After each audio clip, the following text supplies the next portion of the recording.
Welcome, ladies and gentlemen, to Randolph Soundstage. I'm Randolph Tim, and in this series we're going to explore the world of sound. We're going to study what sound is, how it's made, how we hear it, and how to control it. This is my little home studio where concepts are born, experimented with, and ironed out before it's being taken into the studio. Remember, time is money, and studio time is real money. Yeah, darling, gonna.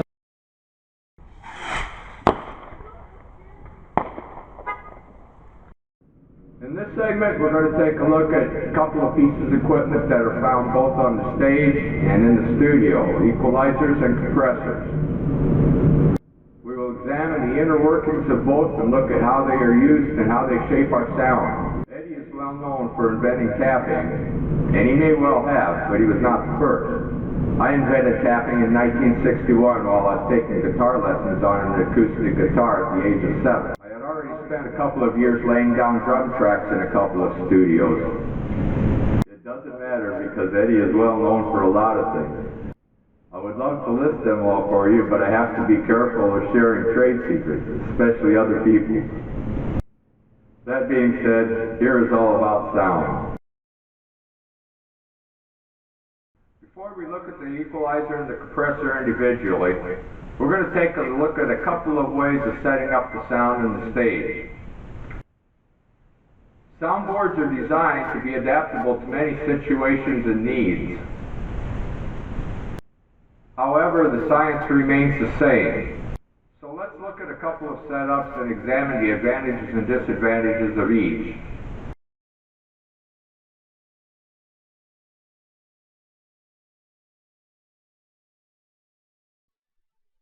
This is the most common configuration, and this is the configuration that the board was actually designed for.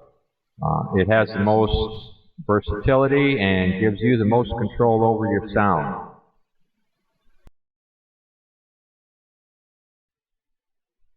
This setup places an EQ or effects unit between the soundboard and the power in. Some people like to use this system configuration because they feel it offers them more control over their sound. However, just the opposite is true. With an EQ or effects unit placed here, you have no control over how much EQ or effects gets placed in the mix beyond the controls on the unit itself. If you're going to use the EQ for its intended purpose, which is to kill feedback, it is going to put a notch in the finished sound, not just the offending channel or channels. 10-band EQs are designed in octaves across the spectrum from 20 Hz to 20 kHz. Most feedback problems occur at the higher end of the spectrum for reasons we discussed earlier in the segment on reflections and wavelengths. We'll look at this deeper in a bit.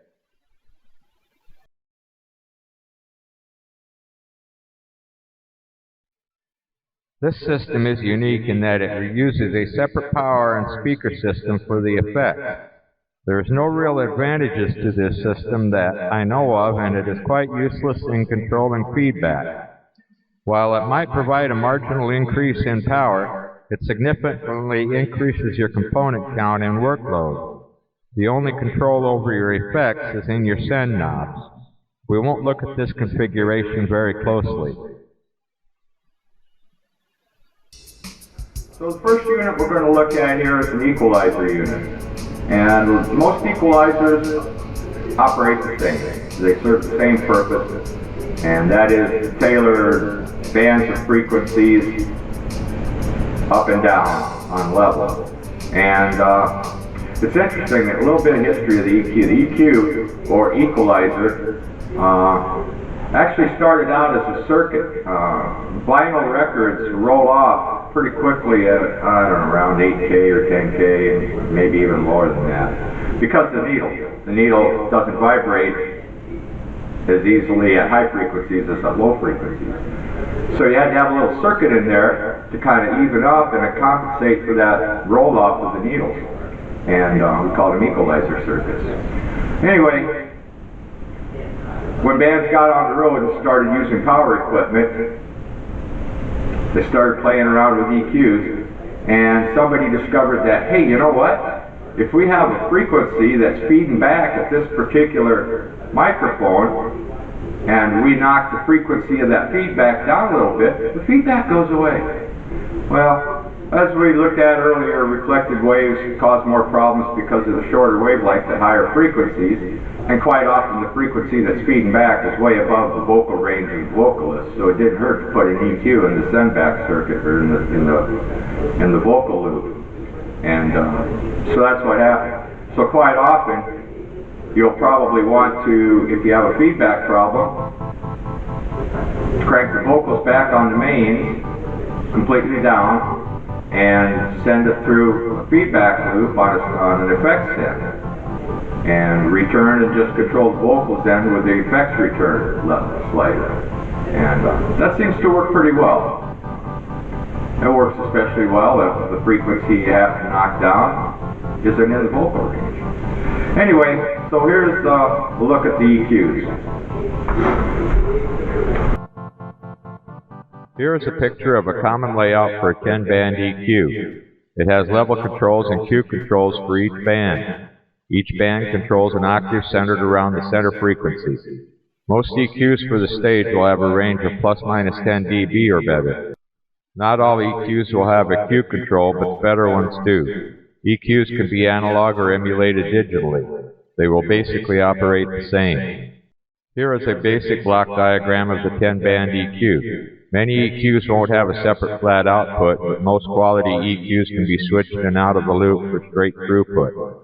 The flat output here can be used to send a flat signal from the board to another effects unit such as delay, which can be returned through a second channel. The Q pad controls the bandwidth of the notch for that band. As shown here, a low Q produces a wider bandwidth. Here, a high Q produces a narrower bandwidth. The frequency you wish to control may not be the center frequency of a band. Using two bands, you can home in on the problem frequency using a low Q, and the roll-offs will be more gradual and less noticeable if it is in a vocal or harmonic key. Compressors in the music world were first used in recording studios primarily to maintain consistent vocal levels. In recording, level is everything. We'll explore this further in a future video on recording methods and techniques. The primary function of the compressor originally was to maintain level consistency without significantly distorting the waveform. This is generally done by using a voltage-controlled amplifier that is controlled by a level sensing circuit. Generally, the amplifier will maintain a greater amplification factor or ratio, often 1:1 or 0 dB, below a certain threshold level above which the amplification factor is reduced by an amount controlled by the input level and gain on a ratio setting. This is a simplified block diagram of what I've just described. It is important to know that using compression will significantly alter the dynamic range of the instrument or work being compressed. Sometimes this is desirable, sometimes it is not. Compression is often used in the mix-down and mastering phases of recording to reduce overall level variations in the final mix. This is not always desirable in the stage act, although it may be. We will not be discussing all of the applications or uses of compressors here. Virtually all compressors have these controls in one form or another. The threshold sets the input signal level at which the compression kicks in. This is called the knee in the recording studio. If the compressor is set up for very high gain, you don't want to amplify the background noise. High-end compressors will have a noise gate to prevent this, or the threshold can be set relatively high. The ratio controls the ratio of the below-threshold amplification factor, 1:1 for mastering compressors, to the above-threshold amplification factor. If you are compressing a signal that has consistently strong attack, you may wish to delay this level sampler so that the attack is not taken as the sample. The attack set adjusts this delay time. If you are compressing speech, you may not want the compressor to kick out quickly. The release set adjusts the time it takes for the compression to kick out and can be set so that compression will stay on between words and sentences or verses or notes. Probably not three-measure rests. Important things to remember here are that you want less amplification above the threshold and more amplification below the threshold. Different compressors may operate differently depending on the application. Once you have the compressor set up for what you want to do, write everything down and don't substitute different compressors. You will be asking for trouble. Use the level controls on the board appropriately. We'll talk more about this in another video. I hope you enjoyed this piece of Randolph soundstage, and if I imparted a piece of useful information or sparked an idea, well, that's even better. Future videos in this series will explore other aspects of sound and sound electronics that are essential to consistently setting up a stage and getting the sound that works on stage or in the studio. Now you can subscribe to this channel or get notifications when a new video gets posted around 1 a week locally, or you can check back to the Randolph Sound Studio playlist if you wish. Thanks for checking it out, and I hope to see you back soon. Feel free to check out the other videos and playlists that you see here, and please be kind.